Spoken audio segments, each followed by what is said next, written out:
Hello students, तो आज की इस वीडियो में हम करने जा रहे हैं क्लास 10th मैथ्स का चैप्टर नंबर 8 का नेक्स्ट क्वेश्चन। और क्वेश्चन है in triangle ABC angle A is 90 degree. If tan C is equal to √3 then find the value of sin B cos C cos square B।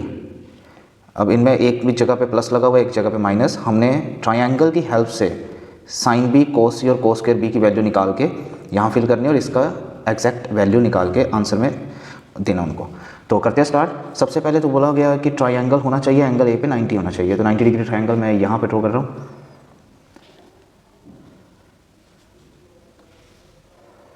लो, ये हो गया हमारा triangle. अब यहाँ पे लिखना हमने ए, क्योंकि स्पेशली मेंशन है यहाँ 90 होगा।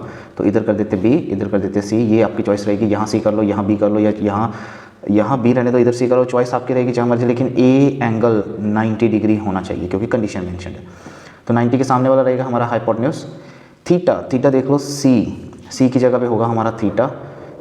और tan के हिसाब से अगर मैं यहाँ पे आंसर स्टार्ट करूँ तो हम देखेंगे कि tan C is equal to √3 के हिसाब से अगर मैं इसका फॉर्मूला लिखूँ tan का, तो वो बोलेगा P/B, मतलब परपेंडिकुलर ओवर बेस। तो हमें C के हिसाब से ये मानना पड़ेगा परपेंडिकुलर, ये होगा हमारा बेस। तो इसके हिसाब से इसके नीचे कुछ नहीं है तो मैं 1 लगा रहा हूँ। तो देख लो P हमारा √3 के साथ मैच हो रहा है, B 1 बनेगा। तो यहाँ आ चुका है √3, इधर आ चुका है 1। हमें पाइथागोरस की हेल्प से सबसे पहले तो h निकालना होगा। तो करते स्टार्ट। ये होगा, इधर देखना, h² is equal to P² plus B²। h हमें मिसिंग है, इसको एज इट इज़ रखते हैं। P की जगह पे हम रखेंगे √3 का स्क्वायर प्लस B की जगह पे 1 का स्क्वायर। रूट और ये कट होगा, इधर आ गया 3 और 1, तो इधर आ चुका है h², यहाँ आ गया 4। तब करना कुछ नहीं है, यहाँ जो h² है इसका स्क्वायर इधर भेज देंगे तो क्या बनेगा, h बन चुका होगा √4। और √4 का आंसर आई थिंक सभी को पता है, वो होगा 2। तो यहाँ पे आंसर मिल चुका है 2। तो देख लो हमारे पास तीनों अवेलेबल है। अब बस हमें sin B cos C और cos स्क्वायर B की वैल्यू निकालनी है यहाँ से ट्रायंगल से, और इसके अंदर ला के फिल कर देनी है। तो करें स्टार्ट। तो देखना, सबसे पहले हम साइन का फॉर्मूला सभी को पता होगा, इसका होता है परपेंडिकुलर ओवर हाइपोटेन्यूज। तो मैं b के हिसाब से थीटा रख रहा हूँ यहाँ पे, ये हो गया हमारा थीटा। अब इसके सामने वाला मेरा b नहीं, ये होगा हमारा p। थीटा के सामने हमेशा चेंज कर लेना, ये होगा b।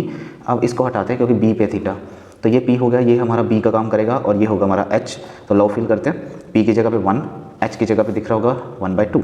तो लो साइन b का आंसर आ चुका है। सिमिलरली इसी तरह हम निकालेंगे कोस C देख लो, C पे थीटा वापस आएगा, इसको हटाते, C पे थीटा वापस आएगा। तो ये अब बनेगा परपेंडिकुलर, ये बन चुका होगा मेरा बेस। ये अपने रफ में अपना कर लेना है, किसको P मानना है किसको B, तो उस हिसाब से वैल्यूज निकालना शुरू करना है। तो C के हिसाब से मुझे चाहिए होगा कोस चाहिए, तो B/H। तो देखो B कौन है, ये बन रहा B हमारा, इधर आएगा 1। और C के हिसाब से H क्या होगा, ये रहा 2। तो लो इसका आंसर भी 1/2 बन रहा है अकॉर्डिंग टू थीटा। ध्यान रखना है C पे था थीटा, तो मैंने यहाँ पे रखा थीटा। सामने वाला P होगा, बचा हुआ B होगा, 90 के सामने H, ये तो बदलेगा ही नहीं, इसको बदलने की जरूरत भी नहीं है, इसका ध्यान रखना है दोनों का। तो लो B/H के हिसाब से 1/2 आंसर आ चुका है। नेक्स्ट हमारा जो रहेगा वो होगा कोस B। अब होगा, हमें चाहिए होगा कोस B। अब B पे वापस जाते हैं, उसको थीटा देते हैं, इसको हटा देते हैं, फिर से थीटा के सामने वाला ये हमारा P का काम करेगा, और ये बन चुका होगा B। तो लो फिल करवा दो। कोस के हिसाब से हमें चाहिए B/H।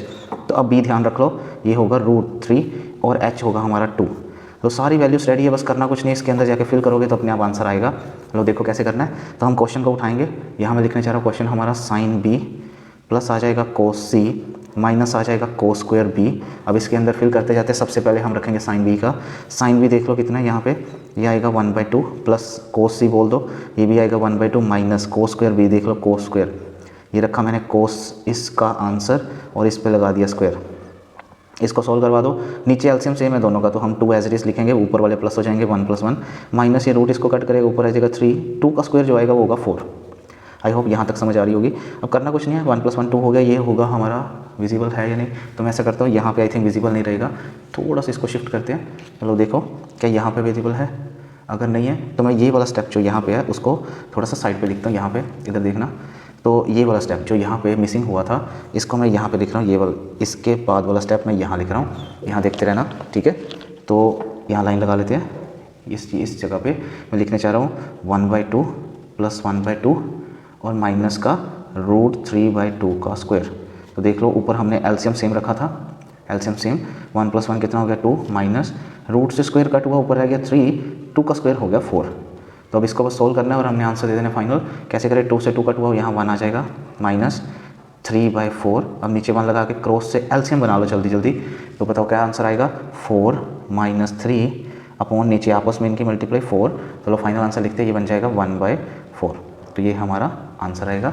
सिंपल सा क्वेश्चन, एक बार दोबारा देख ले सारा क्या क्या करा है। तो सबसे पहले तो जो हमें इन्फॉर्मेशन गिवन थी हम उसको देखेंगे। 1 मिनट ये पेज सेट कर लें। लो बिगिनिंग में क्वेश्चन रीड करते हैं एक बार। In triangle ABC angle A is 90, tan C था हमारा √3 और find the value of this. मैंने सबसे पहले क्या चीज़ करी, देख लो tan C को लिखा और उसके हिसाब से इसका फॉर्मूला था P/B, मैंने मैच करा। P के साथ तो √3 लेकिन नीचे कुछ नहीं था तो लगाया 1 और B भी मैच करा, इसको रख दिया यहाँ ट्रायंगल के अंदर √3। अब आप बोलोगे कि ये डिसाइड कैसे हुआ, तो मैंने C की जगह पे रखा था थीटा, यहाँ पे C की जगह पे थीटा, इसके सामने वाले को P माना था तो इसलिए P की जगह पे √3, B की जगह पे 1, फिर पाइथागोरस लगा के ये आपने सामने करा हुआ है, हमने H निकाली थी 2। अब जैसे जैसे उन्होंने थीटा चेंज करा, जैसे कभी B पे रखवाया कभी C पे, मैंने उस हिसाब से चेंजेस करे और P/H फॉर्मूला लगा के ये वैल्यूज़ निकाल दी यहाँ से, ये आपके सामने कर रखा है।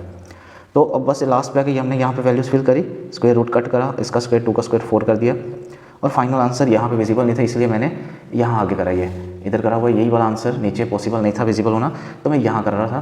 तो ये देख लो 1/2 + 1/2 माइनस ये रहा, ये मैंने बाकी यही वाला स्टेप यहाँ कर दिया। इसके रूट और स्क्वायर कट करे, 2 का स्क्वायर 4 लिख दिया नीचे और ये एलसीएम सोल्व हो गया, 2/2 बचा था, इसको कट करके मैंने 1 लिख दिया। अब लास्ट पे आके बचा था 1 - 3/4, इसको क्रॉस मल्टीप्लाई करके मैंने फिर से एलसीएम बनाया, 4 - 3/4 1/4 और हमारा आंसर आ चुका है। काफ़ी इजी था क्वेश्चन। इसी क्वेश्चन को मैं अलग वे में करूँगा, अभी देखते रहना, इधर ही रहना, जाना नहीं है। यहाँ लगता है कि ये क्वेश्चन खत्म हो गया लेकिन अभी देखना इसको एक वे में और करेंगे, इसी क्वेश्चन को अलग वे में। तो देखना हमें था tan C, ये देखते रहना, ये मैंने ट्रायंगल बनाया, इधर फिर से उनके हिसाब से नाम रख दिया A, B और C, देख लो A, B और C, और हमने यहाँ पे 90 शो कर दिया C के हिसाब से, ये रहा C। तो मैं यहाँ लिखने जा रहा हूँ कि हमें जो गिवन था tan C था √3।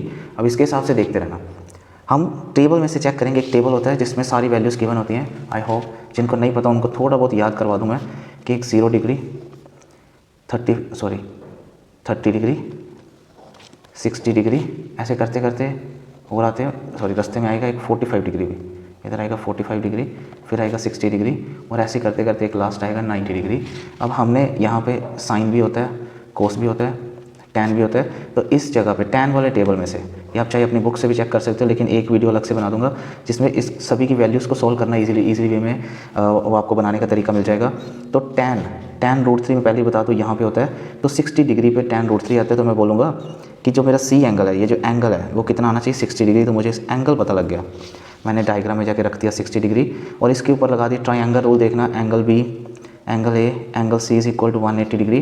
तो हमने एंगल B निकाल दिया यहाँ से, एंगल B देख लो, A 90, C 60, ये 180। अब एंगल B जब निकालूंगा ये सारे प्लस के उधर जाके माइनस होंगे, रहेगा 150, 180 माइनस हुआ, ये देख लो 180 - 150, यहाँ आ चुका होगा 30।